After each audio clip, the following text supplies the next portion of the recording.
been talking a lot lately about the male loneliness epidemic, but no one is talking about the female loneliness epidemic, and I feel like we need to, because as someone who's been single for basically her entire life... Loser! Eat better food and get your fat ass to the gym! We hate your body! I have thoughts on the subject, and just to get it out of the way, to so we can move past it. Yes, I have cats. I am a childless cat lady. I would like to not die alone with my cats, hence this entire video. But if you feel the need to come into my comments and make a joke about it, go forth, whatever. Moving on. Men seem to think that there is a competition between other men for women's affection. Oh, wait, you serious? Let me laugh even harder. Mating for human beings is very competitive, and these days is made much worse for men because of dating apps. I would also argue that dating apps have made marriage prospects for women absolutely scarce. And I would like to clear the air here. There is no such thing. The competition is not between who has the shiniest car, who has the biggest salary, etc., etc. The competition is literally between you and ourselves. What? Bro, what are you talking about, man? It's not about a race or the rules that govern the spectacle. It's all about how expensive one's shoes are. Can you show me a better time than I can show me? Because for the first time in human history, women have jobs. We have bank accounts. We can and are making livings by ourselves. Like, we can live lives that are completely independent from romantic partnership as a means of financial security. Counter question. How can you provide a more optimal way towards peace, prosperity, and emotional well-being now that men no longer need women for a romantic relationship as a means towards any of them? Okay? Like, I can pay all my own bills. I can live a life completely on my own. I can travel alone, go to restaurants alone. Like, there is very little in my life that I need another person to accomplish. Do I want another person? Absolutely. When you need someone, you always want them around.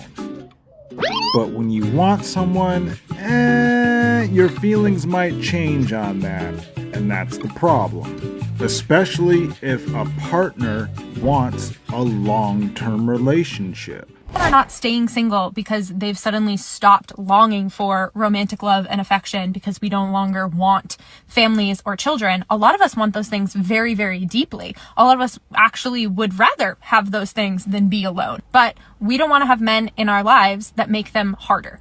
If I'm going to invite a man to join my life, I want him to add to it. I don't want him to be another stressor. If I have a child with a man, I don't want that man to just be another child I have to take care of. I want a man who adds value and joy and ease to my life. I want someone who can let me sit in the passenger seat every once in a while, someone who can share my mental load, someone who can be a partner and a best friend, who I can have jokes with, who is like a companion in my life. You don't find that suspicious? You don't find that suspicious? You don't find that suspicious? Seems to me this misconception that women have these unrealistic high standards and that's why they're staying single longer these days, and it's just not true. I don't care if you have a 6-figure salary and a Maserati. Liar! No! I want you to have emotional intelligence. I want you to be able to have a conversation with me. I want you to be able to listen when I speak and notice things about me. Hey! Look at me, sure. Look at me, sure. I'm the captain now. I want you to be thoughtful and kind and respectful. And I want to be extremely clear. I know that good men exist. This is not a man-bashing post. You sure about that? You sure about that? You sure about that? I was raised by a really good man. I have spent the past few years watching all my friends fall in love and get married and be treated very well by very good men. I know that they are out there. I believe that God has one just for me somewhere on this planet. Nope. But I refuse to waste my time with men that are not that just for the sake of not being alone. I would rather be single than be with someone who does not add joy, ease, value, contentment to my life. So until that day comes, I will stay single. And a lot of other women feel the same. Jiminy Christmas! This woman wants a man to give her joy and contentment, which are emotions. Nobody can give you emotions, dummy. But she wants a partner that is also a best friend and a companion, which indicates she thinks men and women are equal, but at the same time, she wants her man to provide ease and value, which indicates she wants her man to have a heck of a lot more money than she has. Self-centeredness and superficiality. No wonder she's single. Okay, let's put me under arrest. I'm not arresting you now. Hey. Are you serious? Now you're under arrest. Let's do this. Okay. We're under arrest for battery of police officer. Okay, can I put this in front because I have a back issue? No. I have a back issue. You are under. Stop resisting. I have a back issue. Okay. It's a brain disease. I can't. Stop. I can't.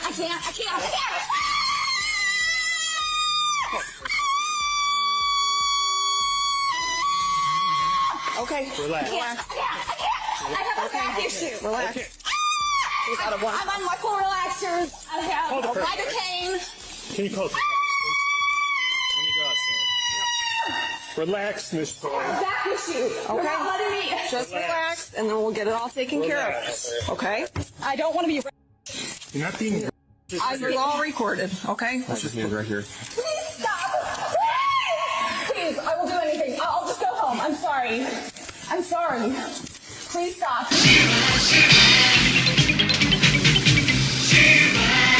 For the most part, police officers are good and they provide a necessary and difficult service for society.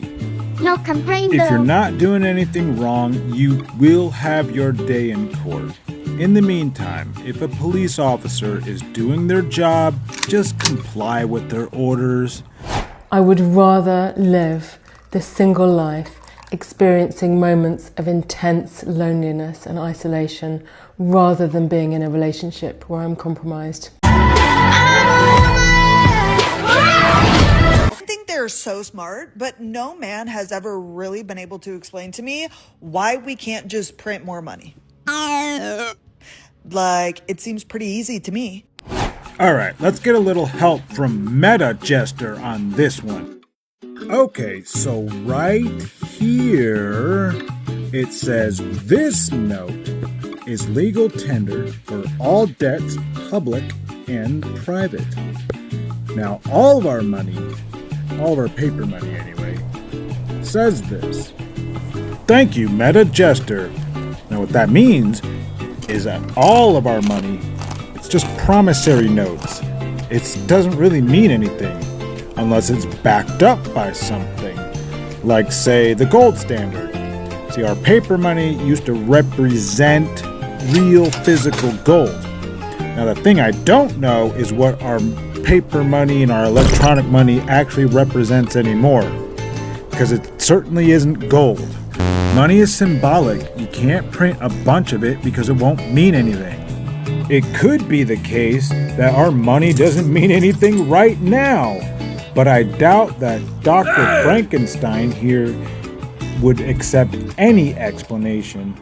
I think there's a distinct difference between being alone and being lonely and sitting in the loneliness. I am very comfortable sitting by myself and being alone. I take myself on dates. I do all of the things alone, and that does not bother me. Can't we go someplace quieter? Can't hear each other talk. What makes you think I want to hear you talk? What? Now, loneliness I struggle with.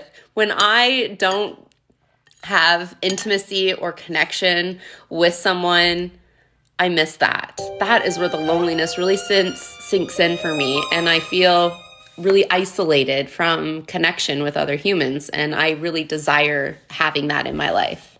Also, isn't it true that we get so judged for being single? Like, all of a sudden, you being single means that there's something wrong with you. Like, if you're single for a prolonged amount of time. Jiminy Christmas! If you're a woman and dating past 30, you're a loser. You've had ample opportunity to lock a man down, to secure a man for a long-term relationship for at least a decade. like me and you've been just sitting and vibing and being pretty happy and content with being alone. Nope. There's a lot of judgment. People think you're damaged goods. And at the end of the day, it's like, put it this way. I have created such a peaceful life for myself with no chaos and drama. And the next person that comes into my life, I expect my life to continue that way and amplified. I don't want you to come in and disrupt my peace and cause more chaos. So if that's happening and I'm noticing that, I will communicate and drop you. So yeah, us single people are just looking for a needle in a haystack. We're just looking for that one person who will come in, give us the love that we desire and we deserve. And until then, we're quite happy being alone, but struggle in the loneliness. I'm alone, which is great, but I'm also lonely, which is not so good. So if I find a partner, I'm no longer lonely. Then I won't be alone anymore, which is also good. Anyway, I'm not sure if I want to believe her. I've seen the crazy eyes.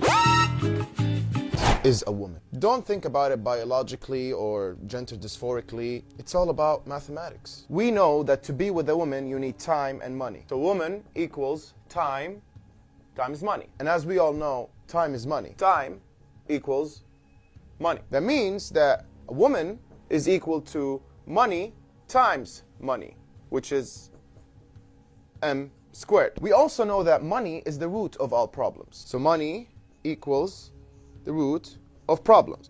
And since money is equal to the roots of all problems, we can insert it right here. That means square root and square cancel each other out. So we cancel them out. Woman equals problems. That's all it is.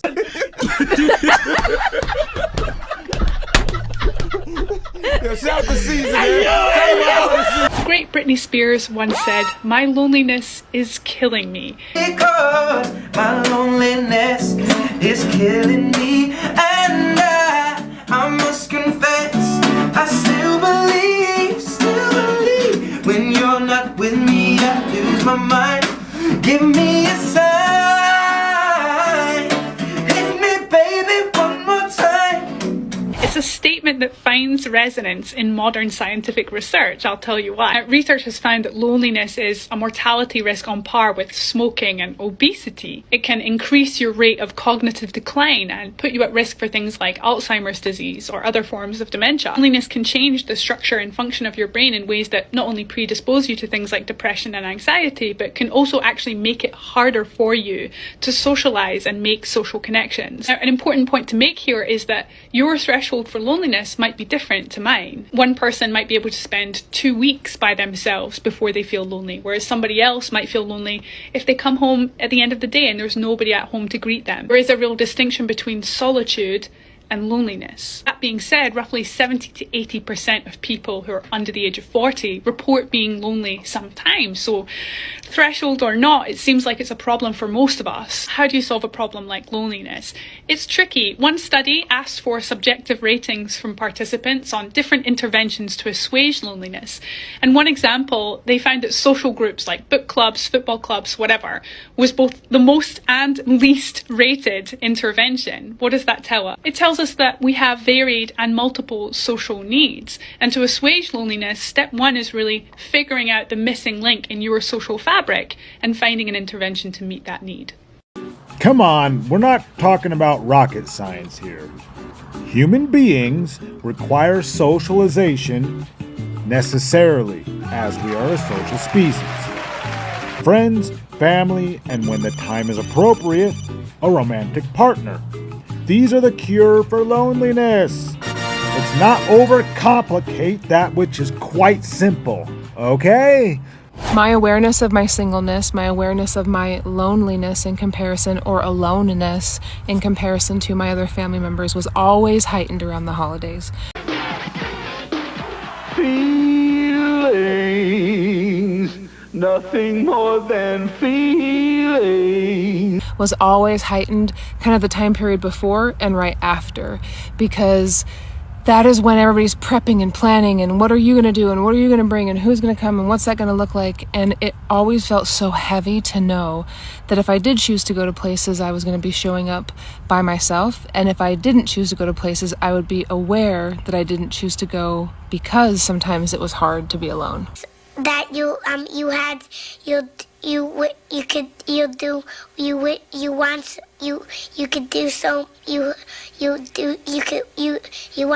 Came into my mom's with Max for the weekend. We were doing some laundry and just kind of being around and trying to help with some projects. And I was thinking about that because Thanksgiving got brought up. And I was thinking about just so many times in my life, the heaviness of just trying to either navigate the experience alone, know I was going to be alone, or know that I just had something that was different. And obviously that didn't happen every holiday. Obviously that didn't happen all the time. But I think it's really something that we don't talk about enough. Just the weight of singleness can sometimes be the weight of loneliness.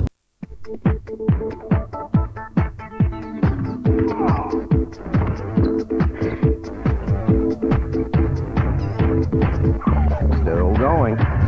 Energizer keeps going and going. When it comes to being around other people. I felt that so acutely with weekends as well. I hated weekends because it felt like to me I could almost pretend during the week that I was like my coworkers. I could pretend during the week that I was just functioning like everybody else. But because the weekends were always filled with like gatherings and places to go and things to do, and I'm not saying that I didn't have places to go and things to do.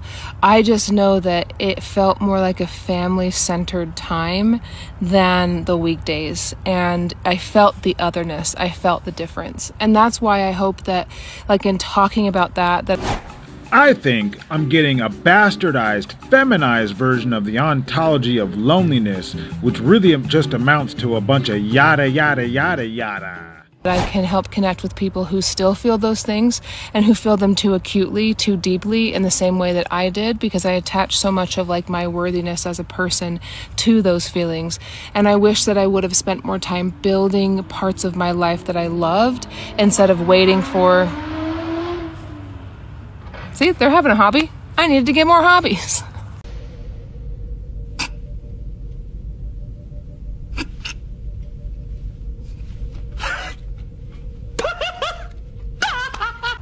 I just want you to know that if you struggle around the holidays, if you struggle when you have to just kind of put on a good face and show up at a holiday gathering, that you're not alone in that. I know that there were many, many Thanksgivings, many Christmases, many Mother's Days where I felt so othered and I felt so separate. Really? Say, congratulations, you played yourself.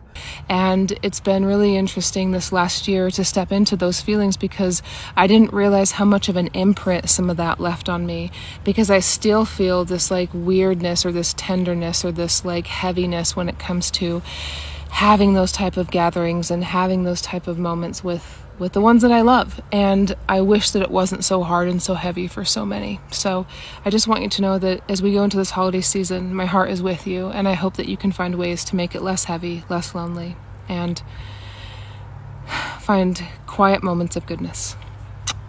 Pseudo-intellectual jibber-jabber won't save you from yourself, nor will it justify poor decision-making in the past. I wish the Crypt Keeper well, but do not feel sorry for her in the least, not if her woes are self-inflicted. Why are you single, man? The dating world is crazy right now. Men ain't And what are you? Huh? You're the That's why it smells in here. It smells like what makes a woman the What makes a bad bitch? Moral values. So you never sucked the first night you met the dude before? You never the first night you met? You never had a one night stand? Such a moral value. See how they talk, man? Talk. It's after they suck. You know what? I'm no more. I'm a bad. We got the pictures. Don't worry. Patriarchal Christian model taught men that they were the protectors, the providers, the heads of the households, but it stripped them of emotional fluidity, vulnerability, of interdependence, and of nurturing instincts.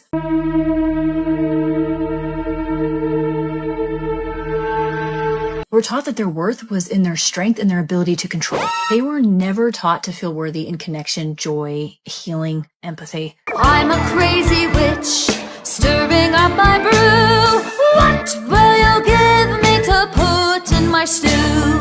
And as women are awakening and taking their power back, men are left unable to emotionally meet them or even themselves. Hierarchy within Christianity kills intimacy because you cannot intimately connect with someone if you believe you need to fix or control them. You can't be fully known if vulnerability equals weakness. You can't be fully loved if your role only allows respect and obedience. No. Wait. Now we're seeing more and more lonely men in a world they were taught they ruled because their false kingship is collapsing. And of course, that's terrifying for them.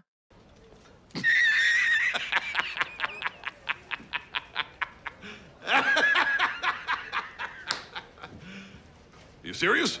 They were not systematically taught to tend to their inner world, but when their external structures of power start to fall, they're left with nothing inside, no inner ground, no language for grief, no map to rebuild, because the patriarch gave them a throne, not a soul.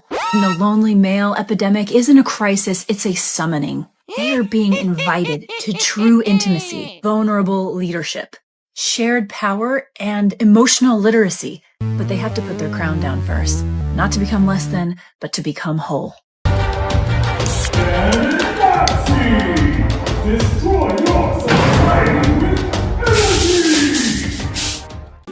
Jiminy Christmas. Obviously, someone cannot be trusted. And who knows where she learned her information. Not that everything she said was wrong. Just a ton of errors ensued regardless. Let's briefly discuss some of the specifics and two generalizations. She said for men to get ready for vulnerable leadership, which to me is just weak leadership, and that will just lead to the relationship breaking down because of weak leadership. Shared power, which basically equates to no one has any power after that. Emotional literacy, meaningless prattle. Now, if I were to try to extract meaning from Grace Rudolph's head here, it would be women are emotionally literate, whereas men are not. Given that, generally speaking, given that men and women have the same emotions and the same emotional capabilities, I wouldn't even know where to begin to even quantify which group of people, men or women, are more or less emotionally literate, whatever the fuck that means. In the grand scheme of things, the patriarchy is good, as it has always protected women and children traditionally. Granted, the patriarchies have typically protected against other patriarchies, and a system of men have protected women and children from a minority of sinful, antisocial men, though women are not at all exempt from such villainy. Additionally, I have no issue with the mention of Christianity as a patriarchal religion, because it is. However, it is more than disingenuous if you do not mention that nearly every culture throughout time has been patriarchal. Mention that and the fact that as long as men hold a monopoly on force, there will always be patriarchies by necessity. This is things you shouldn't say to your girlfriend, and all things Billy has said to me. Okay, why should I not say that? You want me to, if I were to say you look ugly today, well, what would you say to that? Well, I'd be really upset because that's extra mean, but why would you say I look pretty today? Do I not look pretty all the days? Is it only that day specifically? If I say that every single day. But you don't say that every single day. You only said that like a couple times. You look pretty today. Okay, and I'm usually like a troll or something. Anyways. I date a troll? I don't care what my friends say. I think you're really cool. That one was a joke. That was an actual joke. That one was crazy. No excuses. You laughed. That was funny. I don't want a sweet treat, but I will get you one. Which is a really nice thing to do. If you want to call me a fat lard. If you are hungry and I'm not, I shouldn't be forced to eat. Yes, you should. It's solidarity. It's like we're one. Are we not? We're a unit. It's a partnership. Anyways, you're looking big. I said that to you at the gym. That's mean. You can never call a girl big. You should say I'm looking fit. You literally said or you ripped. wanted to get jacked. And then I said you look big. Mean. Anyways, How? I like your hair better straight. It is way more natural. It looks perfect. You don't need to do anything. For context, he said this to me after I just spent 30 minutes curling my hair. And immediately, I'm like, I did my hair. And he goes, oh, I like it better straight. Yeah, no words there. Damn, you were really hungry. Damn, you really were hungry. Yeah. You were. I don't know. I get hungry. Everyone gets hungry. I'm not talking your way out of that one. That's it. Why? I'm fairly certain that there was a warlock burning after that inquisition. I'm giving her a C+ for the creativity though. She saved up all this man's messages and remembered all of his words and put it together in this nice little slideshow. Oh my gosh. What's up, love? How you doing, baby? I honestly didn't know you were right there. You creeping on me? No, I just so happened to just glance at the right time and see you having a conversation with somebody. Yeah, she just wanted to know how I put the meat down on the grill. Taj, what? She was just asking me, like, because you know, like the lines on the meat? She wanted to know how I got the lines on the grill. And why does she need to know that? Why does she? Maybe she was interested in learning how to barbecue. I don't know. What you mean? You wanted to know how you laid the meat down. Yeah, like, so you can get the lines. You know what I'm talking about? Like the lines that go across the meat so it looks professional. That's it. I told her I'd go drop her some off at home. Like I said, I got enough meat for the neighbors. You know what they say, like, treat your neighbor how you want to be treated. You know what I'm saying? Is that what they say? No. What are we exactly talking about here? What Babe, you don't see this right here. I literally just cooked this. I said there's enough. I said my family and I only need a couple pieces. I can ding dong, knock on the door, drop off the meat. Like, we don't gotta share veggies because I know we don't have a lot of asparagus. You laughing too? What you laughing at? What y'all laughing?